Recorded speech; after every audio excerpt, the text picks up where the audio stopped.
ఈ వాక్యాన్ని వీక్షిస్తున్న సహోదరి సహోదరులందరికీ క్రీస్తు పేరట వందనములు. ఈరోజు వాక్యం ద్వారా దేవుడు మనతో చెప్తున్న మాట, రేపటి దినమున గూర్చి అతిశయపడకము, ఏ దినమున ఏది సంభవించునో అది నీకు తెలియదు.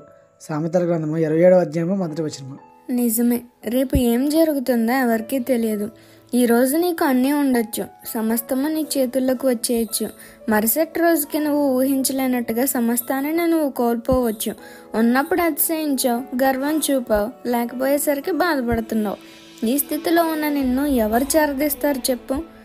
ఆహా, నా కొట్లలో సమృద్ధిగా ధాన్యం ఉంది, అన్నీ అనుభవించడానికి సరిగ్గా ఉన్నాయి, ఇంకేముంది నా ప్రాణమా, తినుము త్రాగుము సుఖించుము అని అన్నాడు ఒక పెద్ద మనిషి. ఆ రాత్రి వాటిని అనుభవించకుండా చచ్చిపోయాడు. కాబట్టి అతిశయం వద్దు.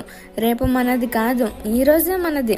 దేవుని అందుకు నీ ఆత్మ చేరాలన్నా, దేవుని కొరకు నువ్వు జీవించాలన్నా ఇదే నా చివరి రోజు అన్నట్టు బ్రతకాలి. ఎందుకంటే రేపు ఏం సంభవిస్తుందో ఎవరికీ తెలియదు కదా. ఈ చిన్న సువార్త పరిచర్యలో మీ సహోదరులు. God bless you. ఆమేన్.